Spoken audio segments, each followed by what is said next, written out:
हम जनरली देखते हैं कि लोग जब अपने देश के बारे में, स्पेशली इंडिया के बारे में जब बात करते हैं कि हमारे देश में ये नहीं है, हमारे देश में गंदगी है, हमारे देश में इतना है, हमारे देश में हमारे पॉलिटिशियंस कुछ नहीं करते, लेकिन मैं आज उनसे पूछना चाहती हूँ कि आप क्या करते हैं? क्या आपकी कोई जिम्मेवारी नहीं बनती? साथियों, हम अपने घरों को तो इतना साफ रखते हैं, तो देश की सड़कों को साफ रखने में और आसपास के एनवायरनमेंट को साफ रखने में हम क्यों चूक जाते हैं? सोचिए इस बात को।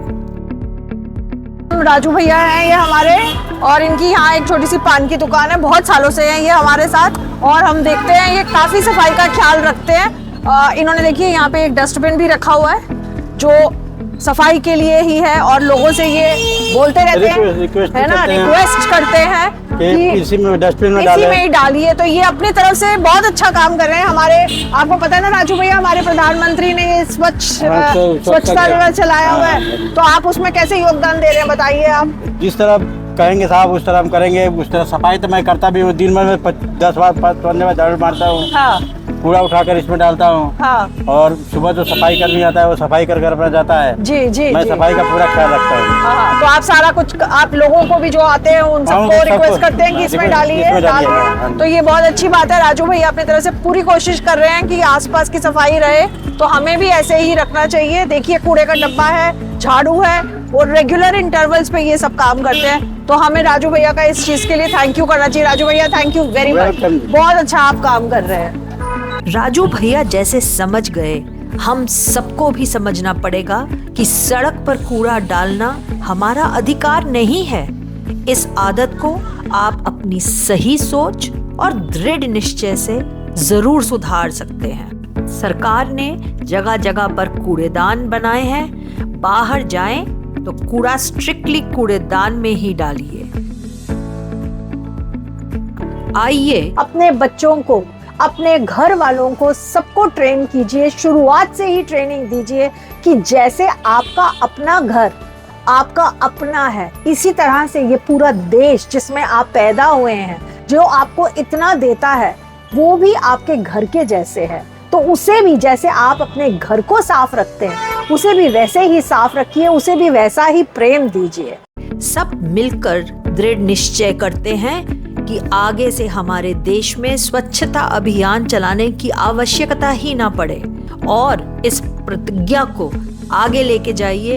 And let's make India proud. Guard भैया पानी गिर रहा है। पानी की कमी अब एक ग्लोबल कंसर्न बन चुका है। हर नागरिक का धर्म है कि वह पानी की हर बूंद को बचाए। No.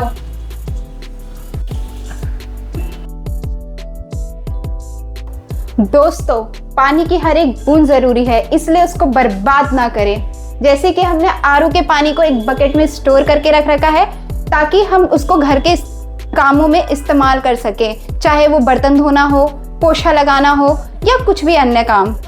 यह एक अच्छी हैबिट है।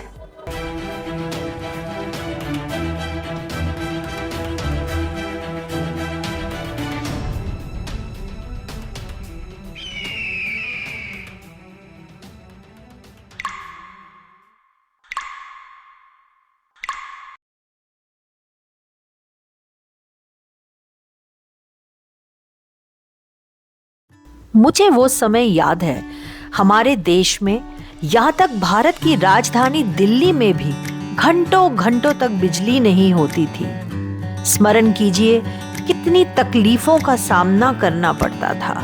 अब हमारे पास चाहे पर्याप्त बिजली है, तो हमें क्या हक मिल जाता है कि हम उसकी बर्बादी करें?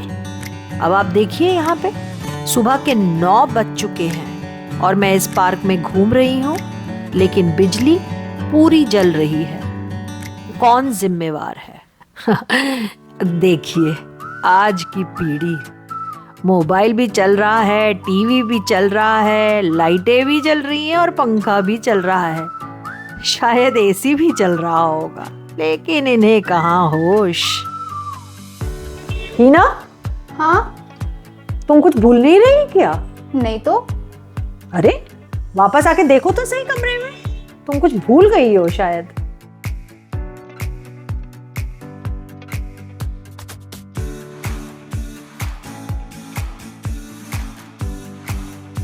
तो लीजिए, हीना तो समझ गई और अब हमें भी समझना पड़ेगा कि चाहे सरकार के प्रयासों के कारण हम उस तकलीफ भरे दौर को पीछे तो छोड़ आए, लेकिन हमें उसे कभी नहीं भूलना चाहिए। सेव इलेक्ट्रिसिटी मिशन में अपना सहयोग दीजिए और देश को प्रगति की ओर लेकर जाइए। घर से निकला कई प्रकार का वेस्ट जैसे कांच की बॉटल्स, गत्ता, न्यूज़पेपर, प्लास्टिक का सामान और इलेक्ट्रॉनिक वेस्ट, आप इसे कैसे डिस्पोज करते हैं ये बहुत मायने रखते हैं। अरे अरे महराज, ये क्या कर रहे हो? इस सामान को कहाँ फेंक रहे हो? अब क्या करने वाले हो? जी हाँ, महराज समझ गया और आप भी समझिए। ये सारा वेस्ट एक्चुअली में रीयूज हो सकता है।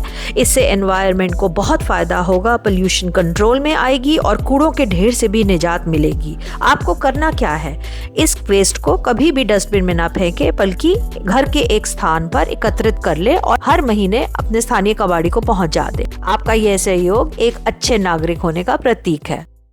यदि देश को जीवन के सभी क्षेत्रों में प्रगति करनी है तो देश की महिला शक्ति को बढ़ावा देना सबसे जरूरी है।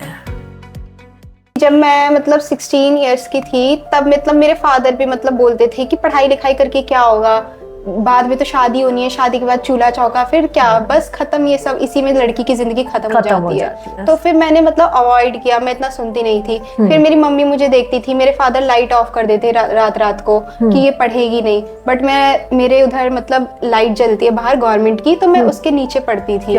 जो देश लड़कियों की पढ़ाई पर जोर देगा, उसे फाइनेंशियली इंडिपेंडेंट बनाने में और अपने खुद के सपनों को हासिल करने में बढ़ावा देगा, उस देश को आगे बढ़ने से कोई नहीं रोक पाएगा।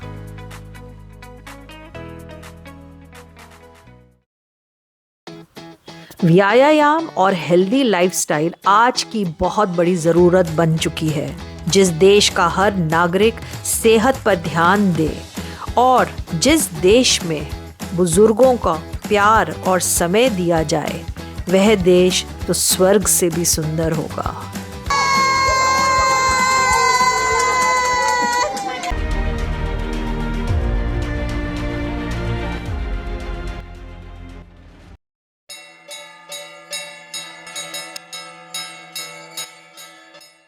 रब के हैं बंदे सब भाई, हिंदू, मुस्लिम, सिख, ईसाई। भारत देश के तुम गुरूर हो, ना करो कुछ ऐसा कि यह सब चकनाचूर हो। रंजिशें भुला दो, प्यार को जगा दो, यही तो भारत की पहचान है। ऐसे नहीं कहते कि मेरा भारत महान है। सब बोलो मेरे साथ, जय हिंद।